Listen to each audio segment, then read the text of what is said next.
Jangan lupa like, komen, dan subscribe channel YouTube TVRI Bengkulu dan nyalakan lonceng notifikasinya. Balik lagi di opini obrolan pagi ini. Nah, pemirsa, kita masih bersama dengan Bang Denta ini. Nah, kita bahas tentang hal yang sama ya Bang ya, yaitu tentang usaha UMKM ini tadi. Nah, gimana? Sempat tertunda tadi nih mengenai pengelolaan keuangan. Itu gimana sih Bang seharusnya? Apa nih yang harus kita bekali dulu? Modalnya itu seperti apa yang harus kita pahami dulu? Oke. Baik Mbak. Yang pertama, kita udah harus pintar memisah-misahkan. Ya itu tadi dipisah dulu kata Bang Tri ya. Jadi gini, walaupun para pelaku UMKM itu uang yang masuknya di laci yang sama, gitu kan. Apalagi yang misalnya di pinggiran, nah, semua uang yang masuk transaksi itu biasanya dalam celengan atau dalam kaleng gitu ya. Walaupun uang kita masuk di satu yang sama, tetap harus ada nanti setelah pulang, setelah tutup buku malamnya, itu harus dipisahin. Saya pengen jelaskan bagaimana caranya mengelola modal usaha yang baik. Tolong dibikin pos-posnya. Pos pertama itu harus tahu berapa modal yang dikeluarkan untuk hari itu untuk berjualan, katakanlah 500.000. Oke. Pastikan ketika tutup buku nanti malam, nah kalau bahasanya memang harus tutup buku ya, uang yang 500.000 itu kembali untuk modal. Itu harus tuh, wajib.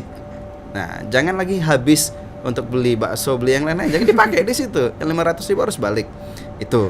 Tapi gini, kalau modal yang dikeluarkan 500.000, kita kan harus cari untung. Otomatis kalau modal keluar 500.000, baliknya nanti mudah-mudahan nggak 500.000, bisa jadi 700.000 atau 800.000. Katakanlah 800.000, itu omset. Sekali lagi tolong pahami, yang 800.000 itu bukan keuntungan, itu omset. Ya. Kesalahan pertama para pelaku UMKM kita bukan rata-rata ada ini mereka udah pintar kalau yang kayak gini nih. Ada yang mengatakan 800.000, nah ini pendapatan keuntungan saya hari ini dapat. Bukan, 800.000 itu omset.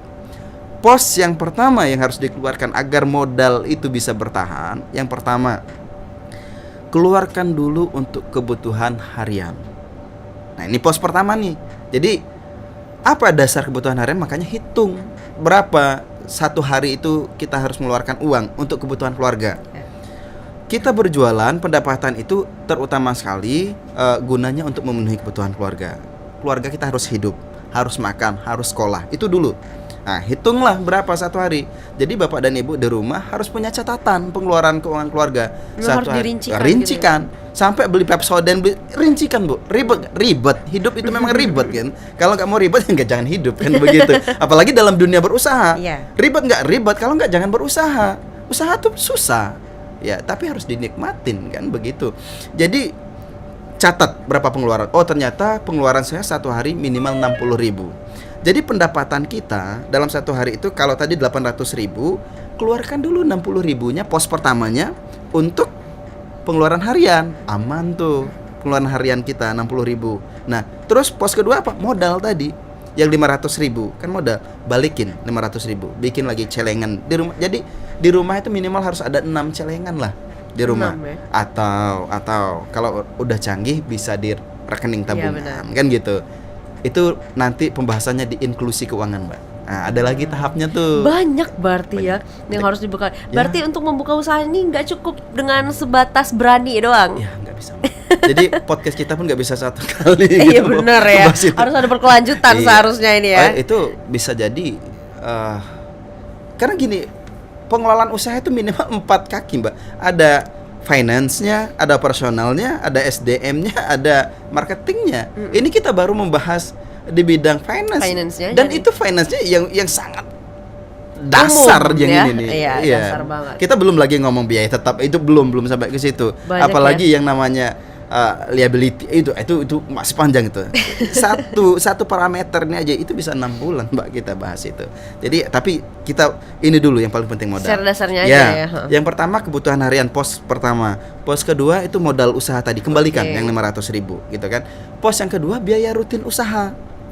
Biaya rutin usaha. Ya biaya rutin usaha itu Mbak ada pengeluarannya apa aja pengeluaran biaya rutin usaha itu. Mbak misalnya jualan gorengan pinggir jalan butuh gas nggak? Butuh kan. Kemudian ada karyawan nggak? Satu orang butuh biaya bayar karyawan nggak? Butuh. Kemudian apalagi transportasi mbak, bolak-balik misalnya kulakan di grosir, hitung itu dihitung semua mbak. Jadi nggak ada cerita bisnis itu tanpa pencatatan loh gitu loh. Itu semuanya dihitung. Mbak makan pun di situ. Kalau sifatnya beli makan siang misalnya kan, keluarkan itu. Kalau uangnya tadi dari uang bisnisnya itu keluarkan, balikin gitu loh. Nah, jadi pos pertama untuk pengeluaran harian, keluarkan. Pos kedua membalikkan modal usaha agar modalnya bisa bertahan gitu loh. Pos ketiga biaya rutin usaha. Pos keempat apa? Ini biaya biasanya namanya biaya cadangan kelanggengan lah, atau apa ya, kalau itu bahasa kaminya dulu, cadangan kelanggengan. Biaya antisipasi lah. Dana tak terduga. Dana tak terduga itu. Sampai nanti pos kelima atau keenamnya itu baru keuntungan bersih didapatkan. Jadi untuk dapat keuntungan bersih itu harus lewati beberapa pos dulu. Jadi mentang-mentang modal 500.000, omset 800.000, bukan berarti 300.000-nya itu keuntungan bersih. Belum. Jadi dari 800.000 itu 500 itu jelas-jelas modal tuh. Yang 300 ini yang kita otak-atik. Yang 300 ini kita berikan untuk itu tadi, kembali untuk biaya rutin keluarga, biaya rutin usaha. Bahkan mungkin nanti ada asuransi BPJS kalau kita umum kan bayar sendiri kan ya. Kecuali kita karyawan itu mungkin didanai oleh kantor. Itu loh Mbak. Sampai keuntungan bersih itu terakhir, pos terakhir. Nah, kalau uang kita udah bisa nyentuh ke pos terakhir, selamat kita. Kita dapat untung ini bisa. Terus pos terakhirnya untuk apa? Keuntungan bersihnya untuk apa? Ini baru terserah kita, Mbak. Apakah digunakan untuk beli baju, jalan-jalan, untuk kesenangan lah, boleh. Karena yang lain udah aman. Dan alangkah lebih bagusnya pos terakhirnya keuntungan bersih ini kita kembalikan untuk biaya nambah modal lagi. Itu lebih bagus. Jadi modalnya bertambah gitu ya. Nah, ini sebenarnya setelah saya menyimak nih dari mulai pencatatan terus lewati beberapa pos itu, dan kita benar-benar harus tahu nih dengan usaha yang kita jalani. Nah itu efeknya nanti, dengan hal yang sekarang lagi banyak dibahas, banyak berita yang lagi happening juga nih. Yang nilap duit itu, karyawan yang nilap duit itu Bang, betul. Sampai bisa beli mobil, beli tanah seperti itu ya. Jadi kalau kita memang tahu dengan usaha kita, dengan pencatatannya juga baik, terhindar dari kecurangan karyawan gitu ya. Minimal meminimalisasi Mbak. Kalau yang namanya kecurangan itu sebesar apapun bisnisnya dan sehebat apapun sistemnya, resiko itu pasti ada. Ya. Tapi lebih minim dia. Ya, seperti kita pernah dengar baru-baru ini ada yang sampai ratusan juta. Iya, luar biasa. Lucu sih sebenarnya. Satu hari 500.000, coba deh. Kok bisa loss gitu? Kok bisa? Padahal itu pengelolaannya masih bisa dikontrol bagus. Jadi gini, saya ingin menggarisbawahi. Kemarin saya pernah diskusikan itu juga dengan teman-teman Mbak. Tolong para pelaku UMKM khususnya di Bengkulu ya, jangan cepat-cepat menjadi kita selaku owner, jangan cepat-cepat kita melepaskan semuanya ke karyawan. Terkhusus kita untuk UMKM, tolong dong, kita masih UMKM, sadari itu dulu. Kita masih harus punya kontrol penuh tuh, karena kita pelaku UMKM ini 4 bidang yang saya bilang tadi itu harus di bawah kita semua. Finance, operasional, SDM, marketing itu kalau kita UMKM kita masih harus merangkul itu. Kecuali sistem kita sudah sangat bagus Mbak, sudah mendekati mikro ke kecil gitu loh.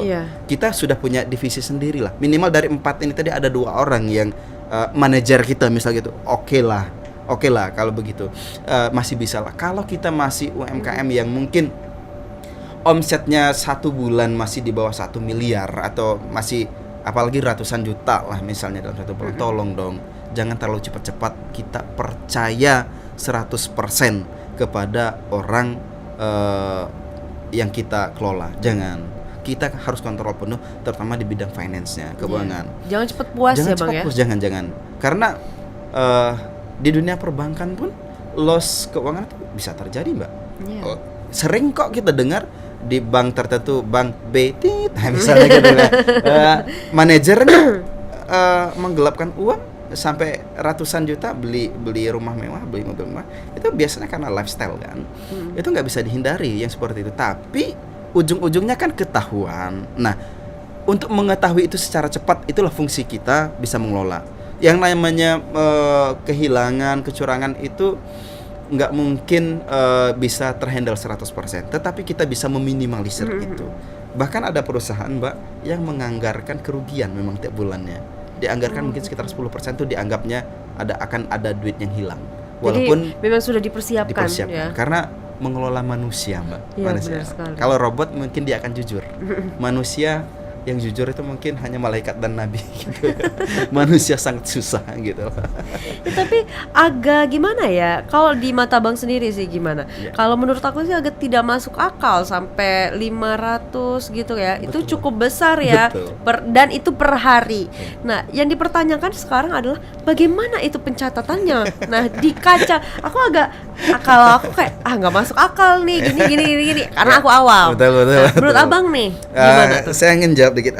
Kami berdua membahas ini bukan berarti kami akan mengangkat masalah yang kemarin. Iya, benar. Mohon maaf, Bang, kalau misalnya Bapak dan Ibu menganggap ini usaha saya yang dibilang teman-teman. Enggak. Tenang. Kita belajar ya, mudah-mudahan Untuk bisa pembelajaran mengambil, bersama. ya, mengambil ibrohnya lah dari itu semua. Yang pertama, saya mikir sih, kalau ada orang misalnya inisialnya X lah mungkin seperti itu tadi. Pertama saya mikir, jangan-jangan duitnya banyak banget, itu yang pertama. Jangan duitnya banyak banget ya, sehingga duit yang kini dia anggap receh banget gitu loh. Pemasukannya Dia gede gitu ya. Gede banget mungkin, sehingga uang yang kayak gini loss gitu loh. Tapi kalau kita lihat seharusnya nggak seperti itu gitu kan. Baik, Bang. Ya. Tapi kita lanjutkan di segmen Oh, berikutnya ya, siap, Bang ya. siap, Sekarang oke, kita jeda oke. dulu. Untuk Firza jangan kemana-mana, tetaplah bersama kami di Opini Obrolan Pagi ini. Siap.